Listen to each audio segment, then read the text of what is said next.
Je suis avec Richard Letendre, le bâtonnier sortant de Laval. Bonjour. Bonjour. Comment allez-vous aujourd'hui? Très bien, Donc, en pleine forme. Vous êtes là pour animer la Semaine de la justice à Laval. Qu'est-ce que ça signifie?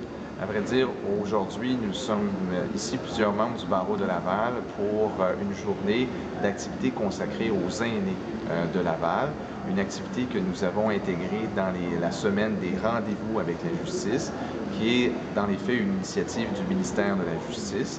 Et ce que le barreau de Laval a décidé de faire, c'est d'intégrer plusieurs de ces activités dans cette semaine.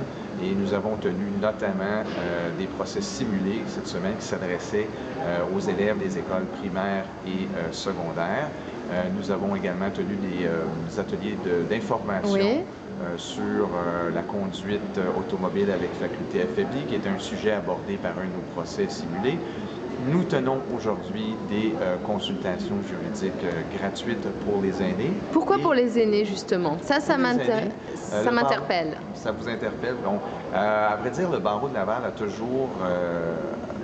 toujours considéré qu'il était important de bien desservir la population des aînés de Laval, notamment parce que ce sont des gens qui peuvent, à l'occasion, soit être victimes d'abus et ne pas savoir quelles ressources ou comment trouver les ressources et les informations.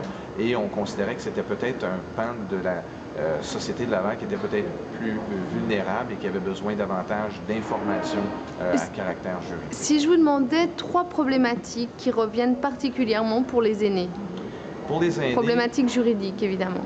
Je vous dirais que dans un premier temps, on constate, et d'ailleurs il y a un organisme important ici à Laval qui s'appelle DIRA à Laval, qui s'adresse ou qui vient en aide aux aînés qui sont victimes d'abus de toutes sortes. Et il y a des abus financiers, il y a des abus physiques également, mais il y a effectivement des abus financiers. Et très souvent, ça peut venir de proches de la parenté des aînés et les gens sont un peu démunis devant ces situations-là et ont besoin de conseils. Excusez-moi. C'est dans cet esprit-là que DIRA intervient et le barreau de Laval travaille conjointement aussi avec DIRA sur certains de ces dossiers. Par ailleurs, le testament peut-être? Le testament est très important également. C'est une préoccupation pour les aînés, bien entendu.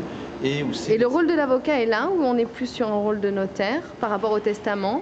Par rapport au testament, c'est sûr que la préparation des testaments, c'est un domaine d'activité important pour les notaires. Cependant, il y a effectivement des avocats qui préparent des testaments également.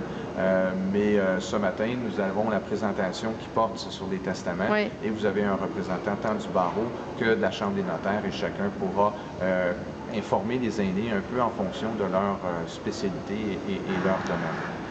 Donc, si vous m'excusez. Non, on aurait une dernière problématique. Oui, je vous dirais aussi une autre réalité pour les aînés qui vendent leur propriété pour s'installer à logement. Eh bien, il y a tout le volet de la relation locataire-locataire. Et nous avons également une présentation aujourd'hui sur ce volet-là. D'accord. Merci beaucoup, Maître Letendre.